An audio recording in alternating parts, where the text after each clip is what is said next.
Bismillah, alhamdulillah, wassalatu wassalamu ala rasulillah wa ala alihi wa ashabihi wa man walah. Subhanaka la ilma lana illa ma 'allamtana innaka antal alimul hakim.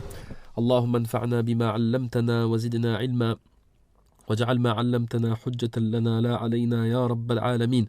Amma ba'd. فبدأ المؤلف رحمه الله الشيخ عبد الرحمن الأخضري في كتابه المختصر في العبادات في آخر باب من أبواب كتابه وهو باب في السهو. Donc là on rentre Inch'Allah, l'auteur est rentré dans le dernier chapitre des chapitres de son livre, le résumé dans les adorations, Imam al-Akhdari al-Jazairi al-Biskri, dans ce chapitre qui est le chapitre de Sahou, c'est-à-dire de l'oubli ou des oublis dans la prière. وهذا الباب هو باب مهم جدا ويجهله أكثر الناس. Donc la plupart des gens ne connaissent pas ce chapitre-là ou ne le maîtrisent pas. Et c'était un chapitre qui est très important لأنه هو يعني باب وفصل إصلاح الصلاة. كيف تصلح صلاتك إذا يعني إذا اختل فيها شيء. S'il y a quelque chose, il y a eu un manquement, il y a eu un défaut dans ta prière, comment tu la répares? هذا هو المقصود وهذا السؤال. Comment tu répares ta prière lorsqu'il y a un manquement et lorsque quelque chose n'a pas été fait correctement. فيعني السهو هو من باب التغليب. C'est en réalité c'est parce qu'en général la personne va oublier que les erreurs vont se faire de par l'oubli. لكن في الحقيقة المقصود من هذا الباب هو كل خلل يقع في الصلاة. En réalité, dans ce chapitre-là est étudié toutes les erreurs commises dans la prière, dans le sens des erreurs qui peuvent être annulatoires. Amma al-akhta al-makruha faqad dhakaraha, concernant les erreurs qui sont déconseillées et qui n'influent absolument pas sur la validité de la prière et aucune question ne se pose là-dessus, il les a déjà citées. Wa innama al-akhta allati fiha qad yakunu fiha ifsad as-salat. C'est par rapport aux erreurs où il peut avoir, où on peut se poser la question sur le fait qu'il ait annulé la prière et invalidé la prière. فهو إذن باب يتعلق بالخلل في الصلاة. Donc tous les manquements et toutes les erreurs commises pendant la prière et les manquements dans la salat.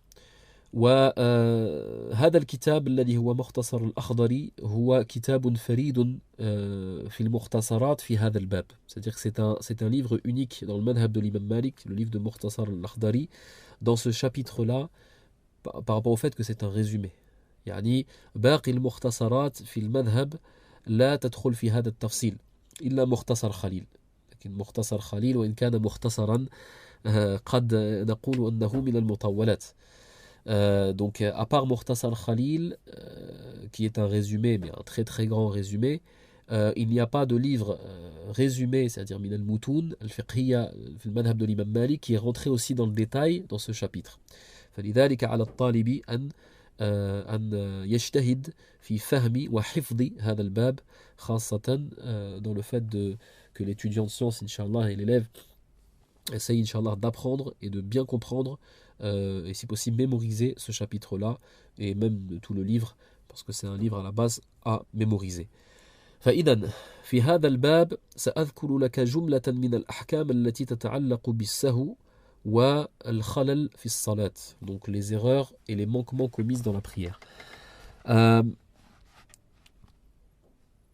وطبعا في هذا الباب سيذكر كيف نصلح الصلاة إذا وقع الخلل. Donc c'est pas simplement de citer l'erreur, mais aussi de citer par la suite comment réparer l'erreur. وسيذكر المؤلف رحمه الله في بداية الباب مباشرة أن سيتكلم عن سجود السهو وسجدتي السهو. Il va nous parler des prosternations et des deux prosternations réparatrices qui sont appelées sujoud sahou, les deux prosternations de l'oubli, les deux prosternations d'oubli qu'on peut nommer de manière peut-être plus exacte sujoud, les deux prosternations réparatrices, yani sujoud islah as-salat. Donc comment réparer la prière? Par les deux prosternations réparatrices et deux prosternations de l'oubli, mais pas que par ça. Donc à certains cas, on verra que les deux prosternations de l'oubli ou réparatrices ne peuvent pas réparer la prière. وفي الحقيقة يوجد ثلاثة أشياء. Donc ثلاثة أشياء, il y a trois choses. yani 3 manquements qui peut se passer dans la prière. يعني 3 خلل. إما أن يكون نقصا وإما أن يكون زيادة يعني الخلل وإما أن يكون شكا. Donc en réalité, les manquements dans la prière peuvent être catégorisés et résumés en 3 choses. Ou alors c'est un manquement, yani, quand je dis un manquement, c'est une omission, naqs. Ça veut dire on a enlevé quelque chose, on a omis quelque chose de sa prière. Un naqs, une omission, ou alors thaniyan az-ziyada, ou alors c'est un rajout de quelque chose dans la prière. Ou alors troisièmement, c'est autre chose, c'est ash-shak, c'est le doute. Comment voir le doute? Je parle surtout des doutes dans le nombre d'unités de prière. Yani shakku fi adadi ar-raka'at. Les autres doutes, en réalité, vont rentrer dans les 2 d'avant. فهذه يعني الأبواب الثلاثة التي ندرسها في هذا الباب وفي هذا الفصل. Dans ce chapitre-là, en fait, on va étudier ces 3 choses. On va étudier l'omission dans la prière, on va étudier le rajout et on va étudier le doute. Et ça, on va par cela, Inch'Allah, étudier les différentes manquements et les différents manquements et les différents erreurs qui peuvent être commises dans la prière et comment les réparer. Le maqsoud, c'est comment les réparer. D'accord. إذا كان نقصا في الحقيقة, je voulais simplement citer une chose, une espèce de petit schéma de manière résumée qui va être, Inch'Allah, au fur et à mesure, donc, dont les réponses vont être données par l'auteur, et ensuite, Inch'Allah, on en fera une conclusion en revenant là-dessus. Donc, pour résumer, on a ou alors une omission, donc le doute, bien sûr, le doute c'est quelque chose d'assez simple, mais sinon, on a une omission ou le rajout. Donc fi ziyada, dans le rajout, on va avoir un rajout ou alors de parole ou d'acte. Donc, dans le rajout de parole, on va avoir le rajout mathalan de paroles qui font partie de salat. Rajout de paroles qui font partie de salat, par exemple le fait de dire alhamdulillah ou de faire une dua au moment où il ne fallait pas le dire dans la prière. Est-ce que ça influe ou pas? Ou alors le fait de rajouter en fait le fait de rajouter une parole qui ne fait pas partie de salat. Rajouter une parole qui ne fait pas partie de salat, donc c'est-à-dire le fait de parler, de parler dans la prière par exemple, ou de répondre à un salam, etc. Qu'est-ce qui se passe? Et dans chacun de ces cas, il va avoir la question aussi, donc on rentre encore plus dans le schéma et dans le détail, on va aussi parler à chaque fois dans le cas volontaire et dans le cas de l'oubli. Fi halati al-amd ou fi halati al-nisyan ou sahu. Donc on va parler pas vraiment de nisyan, parce qu'un nisyan c'est un oubli total de quelque chose que tu connaissais avant, alors que sahu c'est quelque chose, c'est un oubli partiel. Ça veut dire que sahu c'est quelque chose que tu oublies de manière partiellement si au moindre rappel de quelqu'un ou de toi-même, tu te rappelles. C'est pour ça qu'on parle de sahu, on ne parle pas de nisyan, parce qu'un musulman il sait faire sa prière, il sait que la prière est composée de 4 unités de prière, il sait comment faire soujoud al-ruku'. S'il oublie, c'est que c'était un oubli partiel et non pas un oubli total. Bihamdillah. Donc dans le rajout, il va y avoir le rajout d'une parole qui ne fait pas partie de salat, dans le cas où on va parler. Même chose dans le rajout des actes, il va y avoir des rajouts des actes qui font partie de salat, comme le ruku' ou comme soujoud, quelqu'un qui rajoute une inclinaison, qui rajoute une prosternation, toujours dans le cas volontaire ou dans le cas de l'oubli. Chaque fois on va voir ça. Et enfin, le fait de rajouter un acte qui ne fait pas partie de salat, yani comme le fait de courir, le fait de marcher, trop marcher, le fait de sauter, etc. Ou ce genre de choses, ou le fait de rire, des choses qui, qu'est-ce que ça va faire dans la validité de la prière. Donc, en réalité, dans les rajouts, voilà, ce tafsil se fait. Dans les omissions, fait le haqiqa, dans le fait d'oublier, dans les omissions, lorsqu'on va enlever quelque chose de salat, on va voir, d'après les paroles de Muallif rahimahullah, qu'il y a en réalité 3 sortes de choses. Ou alors, on va oublier al-arkan, yani imma yakun nuqsan al-arkan, ou alors ça va être l'omission des piliers, donc al-fara'id, les obligations et les piliers de la prière qu'on a cités fi babiha. Wa imma yakuna nuqsan fi sunan, ou alors ça va être une omission et un enlèvement des sunnas, c'est-à-dire la deuxième catégorie qu'on avait vue. Donc bien sûr les sunnas qui engendrent une réparation si elles sont oubliées, parce qu'on avait dit qu'il y avait 2 catégories. Et thalithan, troisièmement, an-nuqsan fil fada'il, donc l'omission des choses préférables et recommandées. هل تؤثر في الصلاة? Est-ce que ça va engendrer une invalidité de la prière ou pas?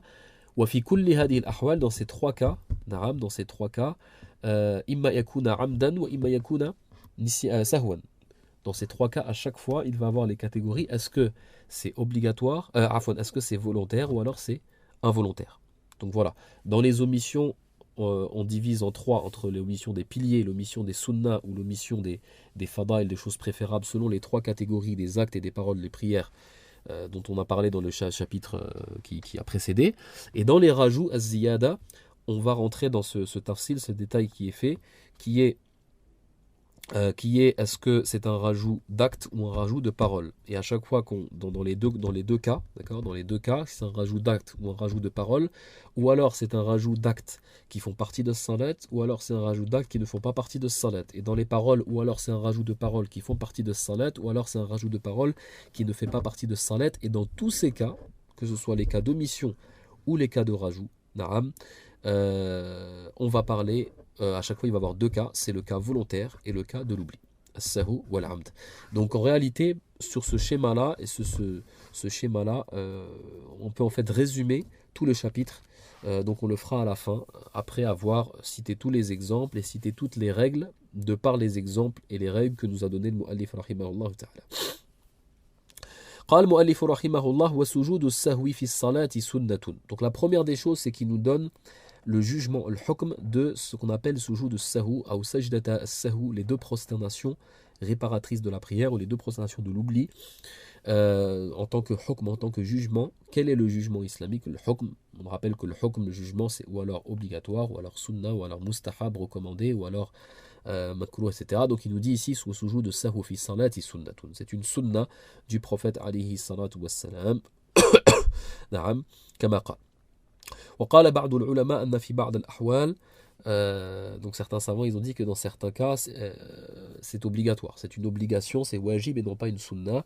Donc ils disent que c'est une sunna, certains disent que c'est une sunna, yani le sujud al-ba'di, donc les prosternations de l'oubli qui sont après le salam, c'est-à-dire après le salut final, comme on va voir le tafsil, le détail, c'est une sunna. Mais par contre les prosternations de l'oubli qui sont avant le salam, quand c'est dans le cas de trois sunnas qui sont délaissés ou plus, comme on va voir dans le détail, là dans ce cas-là, c'est des prosternations qui sont obligatoires.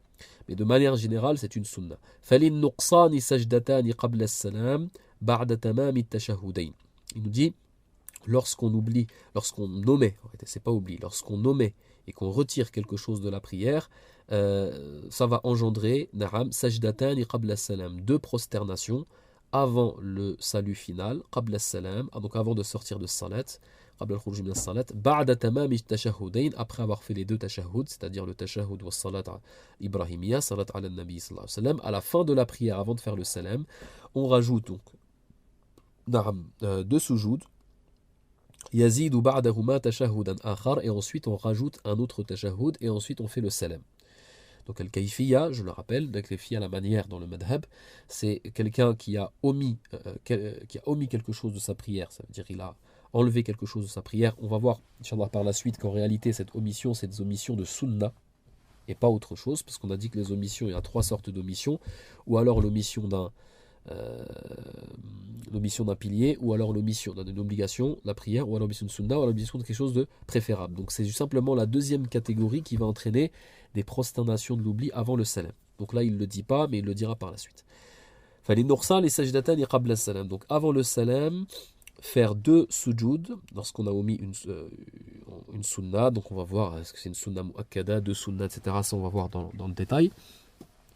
Deux sujoud après le tashahhud. Donc quand quelqu'un il a fini entièrement le tashahhud wa salat ala nabi sallallahu alayhi wa sallam, les du'a, etc., il fait un sujoud en disant Allahu Akbar, il dit Allahu Akbar en se prosternant, il fait le sujoud de manière tout à fait ordinaire en disant par exemple Subhana Rabbiyal A'la ou d'autres choses.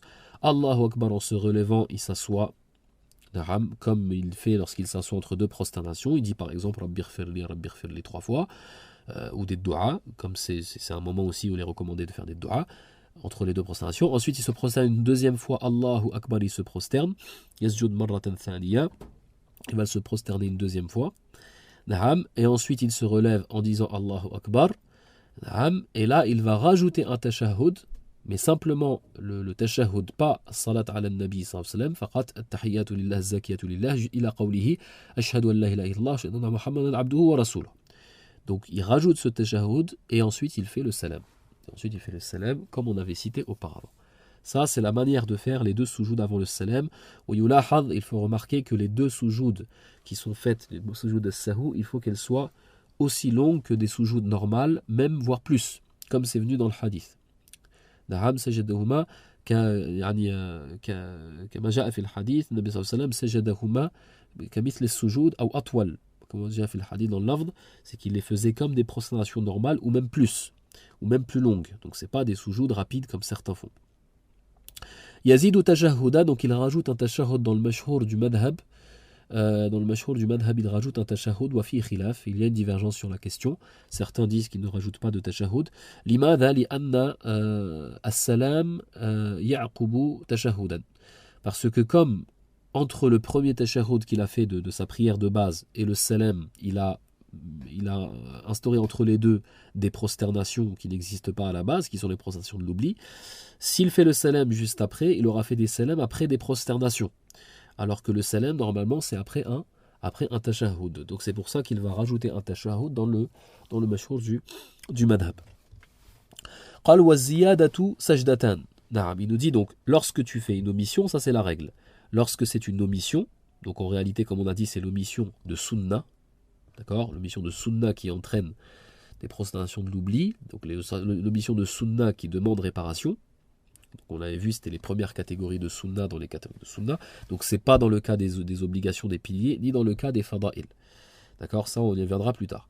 Donc lorsqu'il oublie des sunna, il va faire deux prosternations avant le salam. Donc lors d'un oubli, quand je dis oubli, c'est une omission. Lors d'une omission, pour englober le cas volontaire ou le cas oubli, parce que dans le cas volontaire, il y a des khilaf, il y a des divergences. Dans le cas d'une omission, il a enlevé quelque chose de sa prière, deux soujoud avant le salam. Dans le cas d'un rajout, az-ziyada, ça c'est la règle, dans le cas d'un rajout dans la prière, sajdatan ba'da salam, les deux prosternations de l'oubli vont se faire après le salut final cette fois-ci, après le salam. Kayfa yaf'al? Qal wa az-ziyadatu sajdatan ba'da salam yatashahhadu ba'dahuma wa yusallimu taslimatan ukhra. Donc ziyada, quelqu'un il a fait un rajout dans sa prière, on va voir dans le détail par la suite Inch'Allah quel genre de rajout, ça va pas être tous les rajouts, comme dans le premier cas c'était pas toutes les omissions. Sajdatan ba'da salam, il va faire deux soujoud après le salut final, donc après le dernier salam il fera deux soujoud, donc il fait la prière exactement comme il le faisait normalement, il fait son tajahhud, il fait son salam et après salam il dit Allahu Akbar en se prosternant, donc dans le mouvement pour se prosterner, mais là, yukabbiru lil-ihram. Fala budda min niyyati ad-dukhul fi salat. Parce que lorsqu'il a fait le salam ici, à ce moment-là, il est sorti de salat. Parce qu'on a dit que le salam, c'est pour sortir de salat. Donc pour faire ces deux prosternations de l'oubli après le salam, il se devra de re-rentrer en prière. Comment on rentre en prière? Bi takbirat al-ihram, en disant Allahu Akbar, avec l'intention de rentrer en prière. Allahu Akbar ne suffit pas, le takbir ne suffit pas, il faut qu'il y ait la niyya, l'intention de rentrer en prière, avec le takbir Allahu Akbar. Donc lorsqu'il dit Allahu Akbar, contrairement aux prosternations avant le salam, puisque c'était avant le salam, donc il n'était pas sorti de la prière, là il est sorti, il se doit de re-rentrer, donc il met l'intention de re-rentrer dans la prière en disant Allahu Akbar, il se prosterne.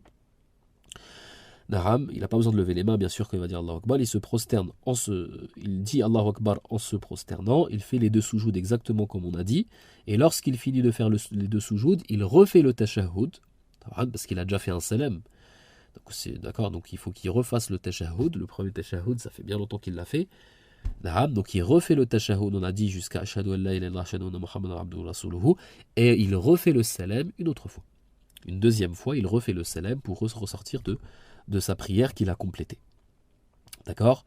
Donc on va voir par la suite, Inch'Allah, vous verrez on va voir ensemble que en réalité les deux prosternations qui sont avant le salam sont des prosternations réparatrices. D'accord? Ce sont des prosternations réparatrices. فهي لإصلاح الصلاة يعني سجدة السهو قبل السلام لإصلاح الصلاة. أما سجدة السهو بعد السلام فليست لإصلاح الصلاة. Les deux prosternations de l'oubli qui sont après le salam ne sont pas pour réparer la prière. Elles ne servent pas à réparer la prière.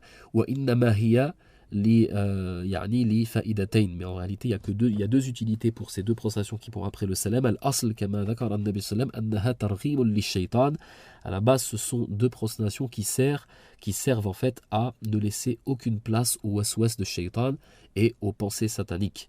Targhim li shaitan, targhim à la base, c'est le fait de mettre quelqu'un, en fait, de mettre le visage de quelqu'un dans la terre, pour l'enrager en fait. Donc c'est ça, c'est en fait pour enrager Shaitan, parce que c'est lui qui est à la base de tous ces wasawis et de tous ces doutes et ces oublis dans la prière. Wasmuhu Khinzab, donc le Shaitan qui fait des problèmes dans la prière, il s'appelle Khinzab. Donc targhimul li shaitan, afin de le mettre son visage, comme si c'est une métaphore en fait, comme si on mettait son visage dans la terre pour l'enrager et ne lui laisser aucune place à ses pensées, à ses wasawis. On fait ces deux prostrations de l'oubli pour enlever tout doute. La deuxième utilité, huwa yani hatan as-sajdatan li tashfi' al-adad al-witr. Li tashfi' al-adad al-witr, ça sert aussi à rendre pair un nombre d'unités qui aurait été fait de manière impaire involontairement. Par exemple, un nombre impair qui aurait été fait involontairement à cause du doute, par exemple, dans certaines questions, tu rajoutes deux prostrations de l'oubli pour que ça redevienne impair et que ça ne va pas, donc bien sûr, déséquilibrer la balance du nombre impair qui doit être le nombre final des nombres d'unités de la journée qui devient impair avec le maghrib et le nombre d'unités de la nuit qui devient impair avec al-witr. D'accord? قال ومن نقص وزاد سجد قبل السلام. D'accord? ومن نقص وزاد سجد قبل السلام. Donc question, c'est quelqu'un par exemple qui aurait fait en même temps des rajouts et en même temps des omissions dans sa prière. ماذا يفعل? Est-ce qu'il va se prosterner avant le salam ou après le salam? Il te dit la règle, c'est que dans ce cas, il se prosterne avant le salam.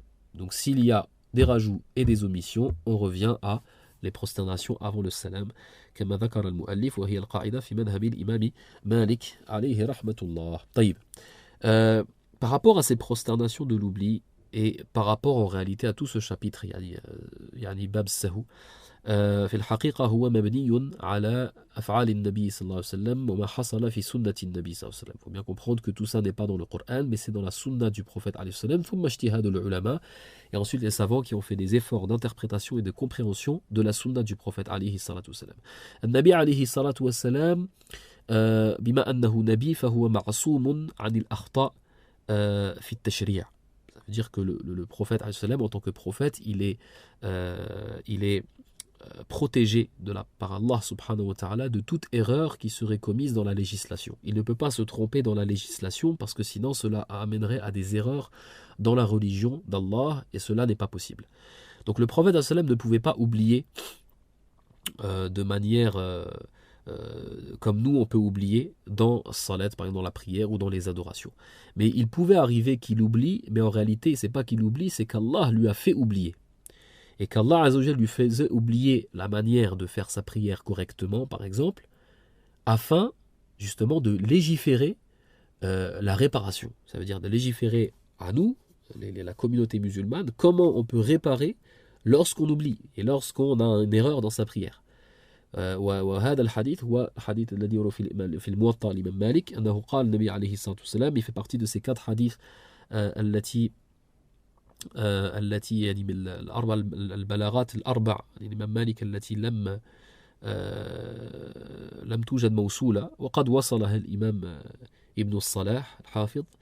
Donc ces 4 hadiths dans le Muwatta de l'imam Malik qui ne sont pas reliés dans la chaîne de transmission. La chaîne de transmission n'est pas reliée, mais ensuite il y a l'imam al-Hafid ibn Salah qui a retrouvé en réalité la chaîne de transmission complète. Le balarat, c'est lorsque l'imam Malik dit Balarani anna nabi sallam kan yaf'alu kada. Il disait par exemple, il m'a été parvenu que le prophète faisait ça. Savoir que les balarats de l'imam Malik sont très très fortes. Parce que l'imam Malik était très très intransigeant et très très sévère dans le choix de la chaîne de transmission et des rapporteurs de hadith. Mais ces 4-là, on va dire que c'est les plus faibles. C'est ceux qui sont faibles dans le Muwatta. Et parmi ces 4-là, c'est la parole du prophète annahu qal inni la ansa walakin unassa li asunna. Donc il aurait dit alayhi salam, il a dit moi je n'oublie pas, mais on me fait oublier afin de légiférer. Inni la ansa walakin unassa li asun. Je n'oublie pas, mais on me fait oublier afin de légiférer. فهذا هو المقصود. فالنبي صلى الله عليه وسلم حصل له ثلاث يعني وقائع. Il est arrivé trois choses dans sa vie et dans sa sunna alayhi salatu wassalam, trois choses, trois événements où il a oublié, où Allah Azza wa Jalla lui a fait oublier dans sa prière, et il n'a pas fait la prière correctement, justement pour légiférer et qu'on ait en réalité toutes ces ahkam, toutes ces règles, et de savoir comment réparer la prière lorsqu'il nous arrive ce genre de choses. Al-waqi'atul ula, le premier événement, la première chose qui s'est passée, c'est يعني الوقائع الثلاثة والأحاديث الثلاثة, ces trois hadiths. On peut rajouter le quatrième en réalité, qui donc ce sont les quatre hadiths mères.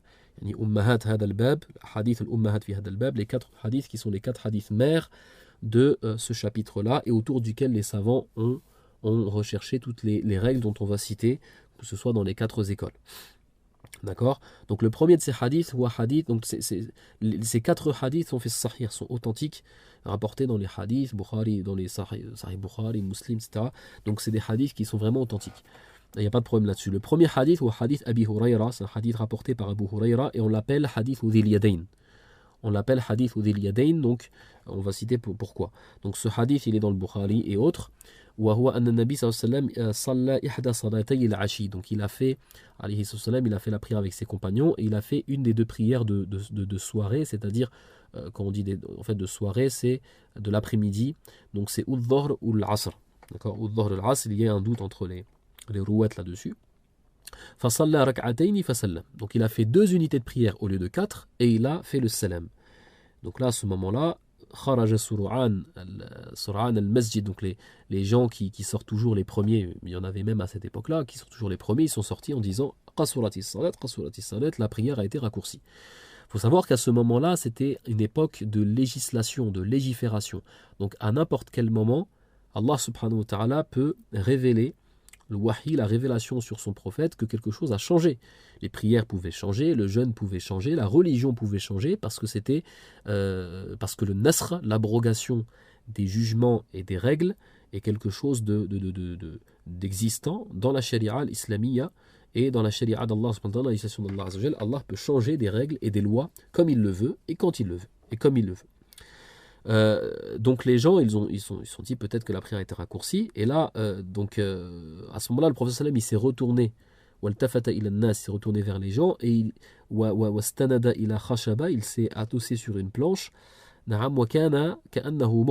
disait les sahaba dans le hadith qu'on dirait qu'il était en colère, ou il était en colère. Les gens, tout le monde a compris que c'était deux unités de prière, il y a quelque chose qui s'était passé.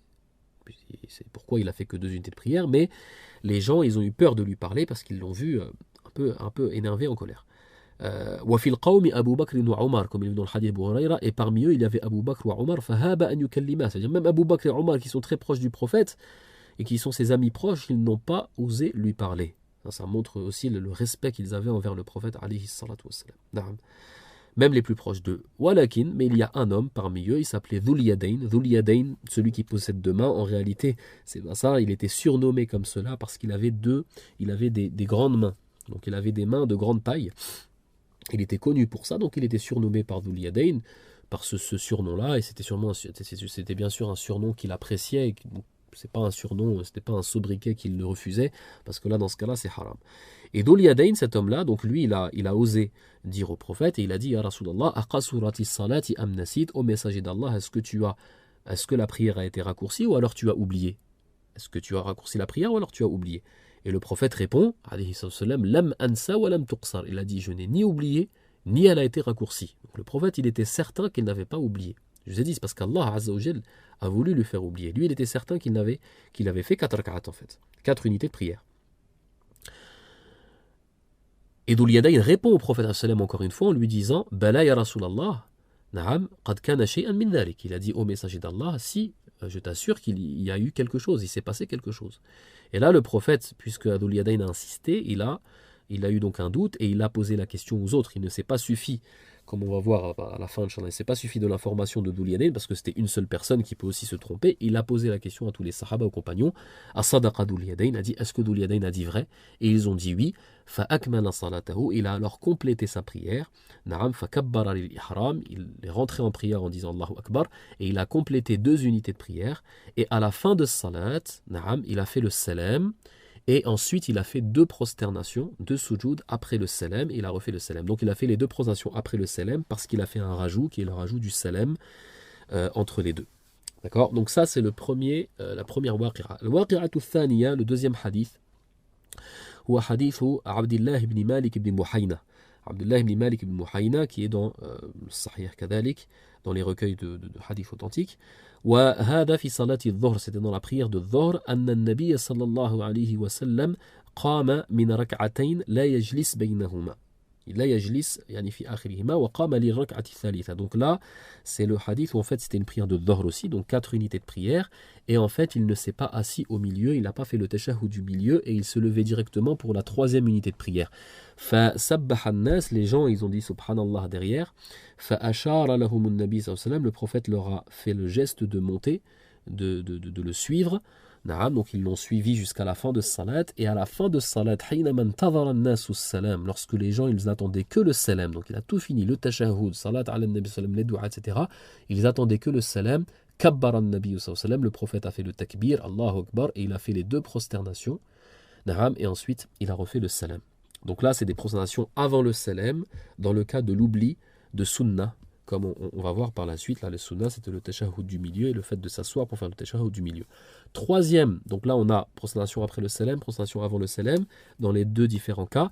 3e événement et circonstance, الحالة الثالثة هو حديث عبد الله بن مسعود, c'est le hadith Abdullah ibn Mas'ud aussi dans Sahih, أن النبي صلى الله عليه وسلم صلى الظهر فصلى خمسا, que le prophète alayhi salatu salam, il a fait la prière de Dhuhr et il a fait 5 unités de prière.